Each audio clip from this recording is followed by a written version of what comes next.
The biggest challenge of farming in East Suffolk is these very sandy soils that we farm require a lot of water. They're great from the point of view that we can get on them and plant early in the season and harvest right the way through the year, but they need a lot of water in order to sustain the crops, and so having access to that water is the biggest challenge.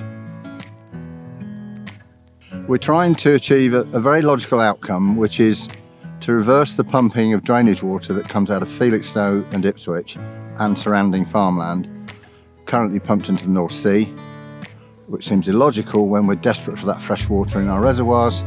So we're putting a pump house on the seawall and a pipeline to service those reservoirs. MAR is short for Managed Aquifer Recharge, which is simply putting water back in the ground. Traditionally, people build above ground reservoirs to do that. They're costly, unsightly, have archaeological and planning restrictions.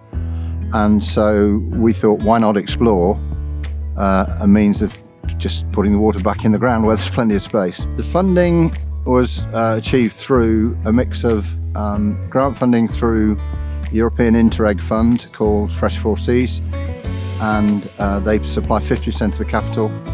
And then the farms involved match fund and the further 50%, and then the farmers pay for the running costs proportional to the volume of the water that they use.